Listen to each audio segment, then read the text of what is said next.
welcome back to my channel. So we are here with the part 4 of our chapter IR spectroscopy, and in this video we'll discuss the instrument of IR spectrum, and that is spectrophotometer, and some characteristics absorption bands of various bonds, right? So पहले हम instrumentation देख लेते हैं, spectrophotometer कैसे होते हैं। अब sample substance जो होता है वो अंडर इन्वेस्टिगेशन, वो हम उससे इंफ्रारेड रेडिएशन पास करवाएंगे inside N infrared spectrophotometer, right. और रिलेटिव इंटेंसिटी जो होती है ट्रांसमिटेड और एब्जॉर्ब रेडिएशन की, उसको हम प्लॉट करेंगे on a graph showing intensity of transmission और absorption as a function of wavelength और फ्रीक्वेंसी। जो हमने पिछली वीडियो में भी देखा था ऐसा graph, so that is this spectrum, right. और इसमें जो होता है स्पेक्ट्रोफोटोमीटर, उसका सैम्पल डायग्राम मैं आपको शो कर देता हूँ। जैसे यहाँ पर एक सोर्स ऑफ रेडिएशन होता है, इससे जो बीम निकलती है एक जाएगी रेफरेंस सेल में और एक जाएगी सैम्पल सेल में, और ये रोटेटिंग मिरर से पास होकर एक मोनोक्रोमेटर में जाती है एंड देन डिटेक्टर में जाएगी, और डिटेक्टर जो है सिग्नल डिटेक्ट करेगा and it will be received by the recorder. तो यहाँ पर ये इस तरीके से ग्राफ बन जाएगा। सो आपको ये समझ लग गया कि ये स्पेक्ट्रोफोटोमीटर काम कैसे करता है। अब इसकी थोड़ी सीढ़ी पढ़ लेते हैं। अब जो पार्ट्स होते हैं स्पेक्ट्रोफोटोमीटर के, पहले सोर्स ऑफ इंफ्रारेड रेडिएशन। जब हमने सोर्स पढ़ा उसमें Nernst glower is a common example, जिसमें क्या होता है जिरकोनियम ऑक्साइड और यट्रियम ऑक्साइड और अर्बियम ऑक्साइड, इनका मिक्सचर होगा, राइट। एंड इनको हीट करते हैं इलेक्ट्रिकली टू अबाउट 1775 केल्विन। कौन से oxides? Zirconium oxide, yttrium oxide और अर्बियम ऑक्साइड। एट 1775 केल्विन इनको हीट करेंगे इलेक्ट्रिकली। और या फिर इंफ्रारेड रेडिएशन प्रोड्यूस हो सकती है by heating a rod of silicon carbide, right. Silicon carbide को ग्लोबर भी कहते हैं, और इसको इलेक्ट्रिकली हीट करेंगे तो हमारे पास इंफ्रारेड रेडिएशन बन सकती है, राइट। एंड सैम्पल कंटेनर जो होते थे हमारे पास, सैम्पल जो होता है वो गैशियस, लिक्विड या सॉलिड या सोल्यूशन फॉर्म में भी ले सकते हैं, पर लेकिन सॉलिड जो होते हैं वो रेडिएशन को स्कैटर कर देते हैं और as such they are dissolve in organic solvents. So organic solvents में इनको डिजॉल्व किया जाता है ताकि सॉलिड जो है रेडिएशंस को स्कैटर ना करें। ऑर्गेनिक सॉल्वेंट कैसे कैसे, जैसे CCl4, CaCl3 या CS2, राइट। और इनको यहाँ फिर ग्राउंड कर देते हैं विद नोजॉल, लिक्विड पैराफिन में इसको मिक्स कर देंगे टू फॉर्म मल, राइट। इससे एक मल बना लेंगे एंड इसको फिर एक पैलेट में चेंज कर देंगे विद पोटेशियम ब्रोमाइड। इस तरीके से सैम्पल जो है उसे हम बना सकते हैं और कंटेनर में डाल देंगे। अब जो सैम्पल कंटेनर होते हैं उनको हम सेल्स कहते हैं, और ऑप्टिकल पार्ट जो होते हैं इनके, जैसे वो ग्लास जैसा बना हुआ है, that is made up of rock salt और कुछ अल्कली मेटल्स से बना सकते हैं। क्यों ग्लास से क्यों नहीं बना सकते? Because glass is opaque to infrared radiation. So alkali metal halide से हम ऐसे बना लेते हैं या फिर rock salts. So that was about the sample containers. अब इसमें प्रोसीजर क्या होता है? बीम जो होती है इंफ्रारेड रेडिएशन की, वो दो बीम्स में स्प्लिट हो जाएगी, जैसे हमने अभी फिगर में भी देखा था। एक बीम जो है सैम्पल सेल से पास होगी और अदर से रेफरेंस सेल में पास होगी, जिसमें सिर्फ सॉल्वेंट होता है। अब दोनों बीम्स जो होती हैं ऑल्टरनेटली मोनोक्रोमेटर में एंटर करती हैं। मोनोक्रोमेटर क्या होता है? That allows only radiation of one frequency to enter the detector, right. तो रोटेटिंग मिरर की हेल्प से उनको मोनोक्रोमेटर में डाला जाता है, हमने वो भी देखा था। एंड डिटेक्टर जो है वो स्कैन कर लेगा रेंज ऑफ इंफ्रारेड फ्रिक्वेंसीज। तो डिटेक्टर जो है वो इंफ्रारेड फ्रिक्वेंसीज की रेंज को स्कैन कर लेगा एंड उसके एक एनर्जी रेडिएशन में बना लेगा जो कि इलेक्ट्रिकल सिग्नल बन जाएगी। और ये सिग्नल जो होता है that is proportional to difference in the intensity of radiation in the sample and reference cell, right. तो फिर एंड में रिकॉर्डर में रिकॉर्ड हो जाता है सिग्नल। डिटेक्टर जो है वो ऑटोमेटिकली रिकॉर्ड हो जाता है सिग्नल उस पर ऑन अ चार्ट पेपर। और अभी मैं चार्ट पेपर आपको दिखाता हूँ जहाँ पर वेवलेंथ या फ्रिक्वेंसी जो है प्लॉट की जाएगी।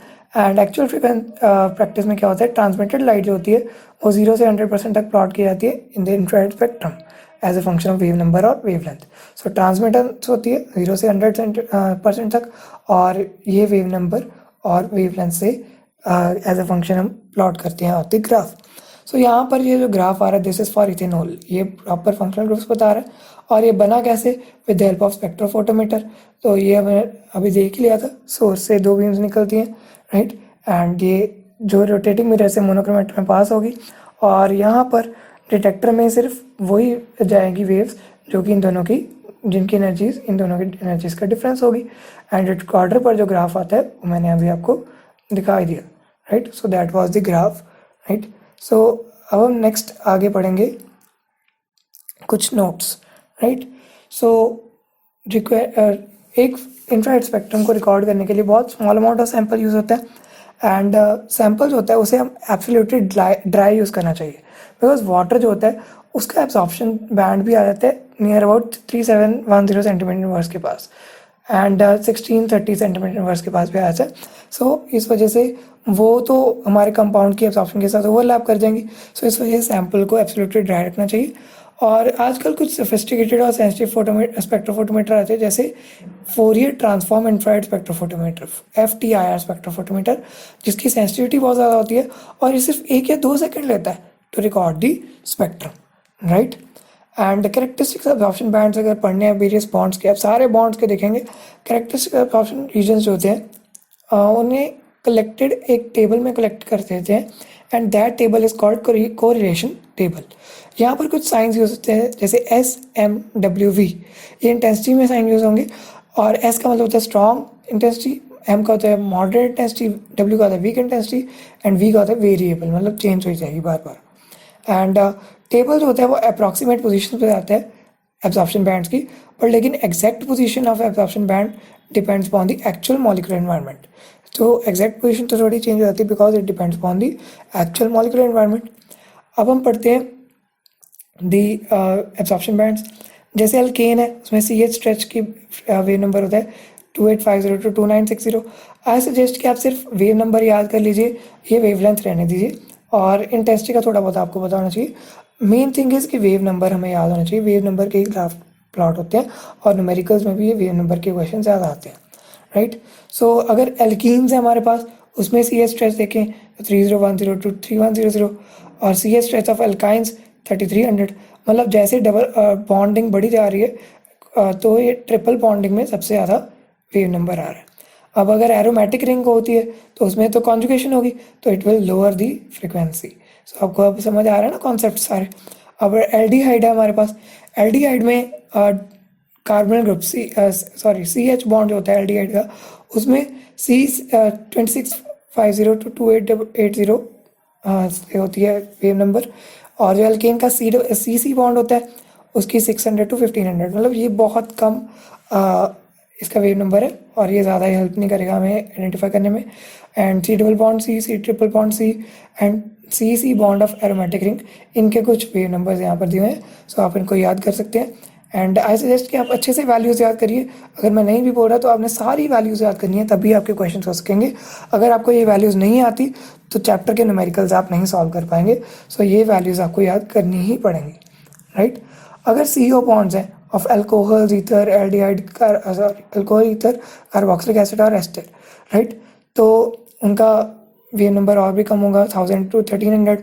और एल्डिहाइड कीटोन कार्बोक्सिलिक एस्टर का C डबल बॉन्ड हुआ है, so that will be 1680 to 1760। Single bond में वेव नंबर कम होगा, सिंगल बॉन्ड CO में, और डबल बॉन्ड CO में वेव नंबर थोड़ा सा ज़्यादा होगा।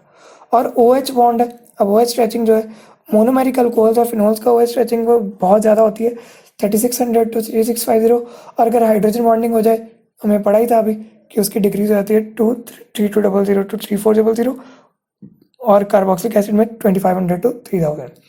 अमाइंस में जो NH बॉन्ड होता है उसकी 3300 to 3500 होती है, राइट, हाइड्रोजन बॉन्डिंग में कम हो जाएगा। और अमाइंस में जो CN बॉन्ड होता है उसकी जो वेव नंबर होता है दैट इज़ 1180 to 1360, इसका भी बहुत कम होता है, सो ये भी ज़्यादा अच्छे से विजिबल नहीं होता। और नाइट्राइल का देखा जाए C ट्रिपल बॉन्ड N, ये ट्रिपल बॉन्डेड N है, सो इसकी वेव नंबर बढ़ेगा 2210 to 2260।